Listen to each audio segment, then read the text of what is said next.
Don't go out there and buy the $80,000 truck because you just locked down 5 remodels. What is going on, guys? Bo Levin here. Kendall Levin. Welcome back to the channel. So today you're wondering how to become a builder, and we're going to show you exactly how we did it and our background, that we had actually no skill set to get this started. You might be watching this video because you think that becoming a builder is the hardest thing to do, and it's overwhelming because you don't even know where to start. You think you have to go to school to do this. Well, let me tell you, whenever we first started, I was going to college to be a teacher. And the last semester that I was in college, we started flipping houses, and I had no experience in this whatsoever. We just kind of threw ourselves into it, started doing all the work ourselves, and then we fell in love with it.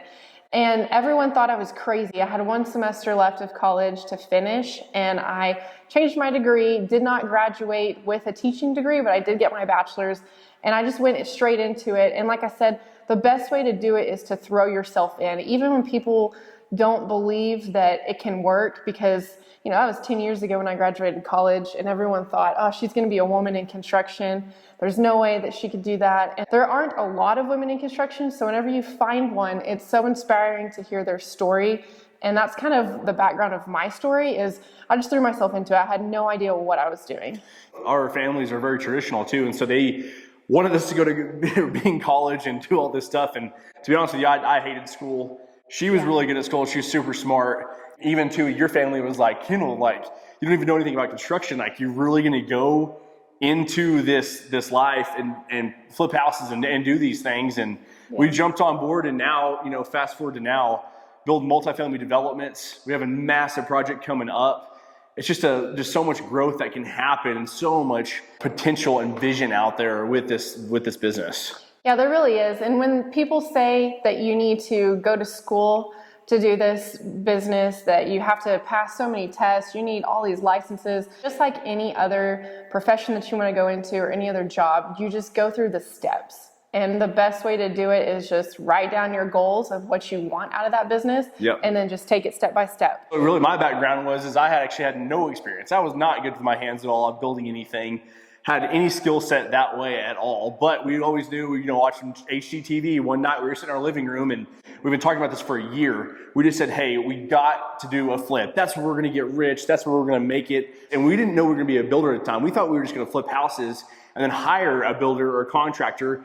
Well, then all those just kept failing us. That's the reason why we started doing the work ourselves, which is great, because now we know all the ins and outs of everything that goes on in construction, because we did it all ourselves. Went out, we found our way, we kept putting the vision out there every single day, found somebody to support us and help us and partner with us to buy a flip house, because you got to think that when we did that 9 years ago, you know, we didn't have the money to go out and buy a house and do everything. I was in real estate, found this guy, he partnered with us, and we did all the work ourselves. And that was our part. And we split the profits 50-50. I remember that flip, we made like $30,000, and that was the coolest experience. And I thought we were just loaded. I was thinking, oh my gosh, we're set for life. And that's what hooked us on getting into construction. Yeah, we saw that, like, how much, you know, money you can make from being in real estate and construction, and it was really inspiring to do that. And people gave us that start, but also too, like Bo said, we did all the work ourselves starting out, and that was back when everyone was flipping houses. So I would say figure out the way that you want to go, the route that you want. Do you want to flip homes? Do you want to do some of the work yourself to save money and learn? Because we wouldn't know things to look for now that our trades do, that we have hired now to do our builds for us, if we wouldn't have done the work ourselves. For sure, yeah. That was a huge learning point. So now you heard that you don't need any expertise at all. You can try to learn things on your own. But what's the first thing you need to do now? And is figure out which state you're in, what does your city require? You know, are you going to have to go take certain tests to get your contractor's license, or can you just go down there and pay the fee and get a bond? You know, just figure out all those different things, and then of course come up with a name. You got to have a name when people start calling to get you hired on and get going.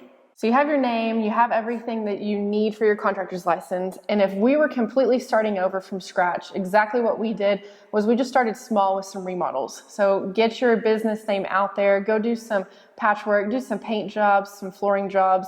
You can learn a lot on YouTube too. That's the best spot. Pretty much where we learned how to do everything, because there's so much information out there. So I would start small and at least build a good clientele through those remodels that you're doing and get some good reviews to work up to what you know for a custom build eventually. And if you want to jump right into custom building, here's the other way you can start too, right? You can go out, you got to start looking for your land, you got to call about the land and make sure there's utilities on that land. You got to think of the permits, you got to put the budget together. There could be a lot that goes into building. I'm not saying you can't do it because we've done it. Yeah. But I'm just saying too that, if you want to start out in a good money-making route that can lead into building, just don't lose your focus when you start out in those remodels. Like stick to them. Cool thing is, like she said, doing painting. Yeah. And I mean, that's what we did all the time. Yeah, you start watching like painting in cabinets. Paint jobs can be very, very profitable. And that's where we made a lot of our money, was doing painting. That's all we used to do mainly on towards the end of the kind of remodels. I think the further you get into it too, say you start with the painting, you're going to realize that construction is not a cheap industry to be in. All the tools cost a lot of money. So we just saved up. We put back money on every single job that we did, and that would go towards a new paint sprayer so we could do our jobs faster and make money faster. Also the best thing that we did too was not hire a lot of employees and didn't over leverage ourselves. So all that cash that we were making, we were able to invest it back into our business to buy us better equipment to also better serve our clients. Don't go out there and have this massive overhead like Kendall's talking about. Don't go out there and buy the $80,000 truck because you just locked down 5 remodels. Don't go out there and buy the $2,500 Graco sprayer whenever we had a $500 one that did the same job that the other guy was doing that has this massive overhead. Yeah. Stay small long enough until you get big enough. Okay, so maybe you're thinking, well, Bo, I don't want to do any of that work. I don't want to do the painting. I don't want to do any of that stuff. You want to go straight into building, and you already have people asking you like, man, you'd be a good builder. I would love for you to build my house. I think one thing too is get some mentorship. Whether that's YouTube or whether you find somebody local that is already doing it, that wouldn't mind if you were to pay him to come just tag along with you for the day. And then ask him, maybe whenever you build that relationship with that builder or that other remodeler, he's gonna be like, yeah, like here's this sub, here's this sub. I don't believe in stealing the subs, but you could also just ask him for those subcontractors and he might get you set up. And that's really the main thing is once you get a few good subcontractors, you're gonna find and they're gonna refer you to other contractors like, hey, this is my buddy, he does flooring. Oh, hey, this is my buddy, he does painting. And that's really how it works. And honestly, you're gonna go through a lot of them. We fired a lot of subcontractors because they were terrible and just sucked at their job. You'll find the right ones and you'll keep finding right ones that you want to keep working with on all your jobs. We always jump into everything. I feel like we were doing remodels for clients and some new construction, and then we just threw ourselves into building a 3-story commercial building. We found this piece of land because we would always drive around and look at land, and we just threw ourselves into it. And so it takes a lot of trial and error. And like Bo said, we went through a lot of subs, but we also had the good subs from the remodels that we used on some of the things that referred us, hey, I have a friend that does framing, new construction, he can put it up for you. And you're gonna go through the good ones and the bad ones, and that's just part of it because no construction site works perfectly 100% of the time. For sure, there's always something going on, but that's the reason why you get paid to handle those situations. Yeah, I would say be really organized on your builds. Your budget sheets are probably one of the most important things that you can do.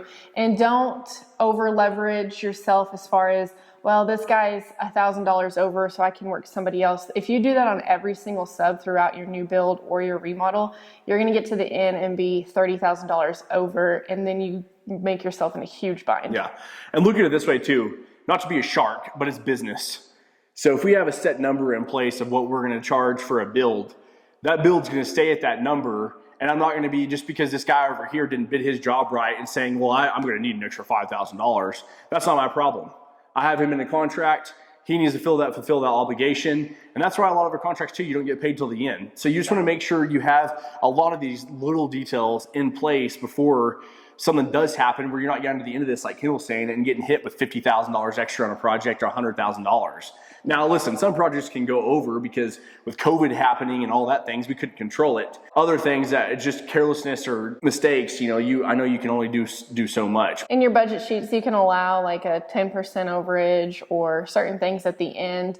Make sure your profit's added in there. Another big tip is, even if you're starting out, just find a simple subcontractor agreement that you can sign as the builder and then your sub can sign too. And it just basically puts out the terms of payment, the work that's going to be done, and probably a timeline, because that is one of the things that like killed us in the beginning is we never had anybody sign contracts, and it protects you so much to keep people accountable on your job site. And you're constantly fighting with people too. You know, the contract keeps me or her from fighting with the sub saying, oh, you owe me more money. Well, no, I don't. And then you fight with them. I'm still not going to pay them anyways, the more money part. But it just, the contract's in place is just like, hey, look, here's what it is.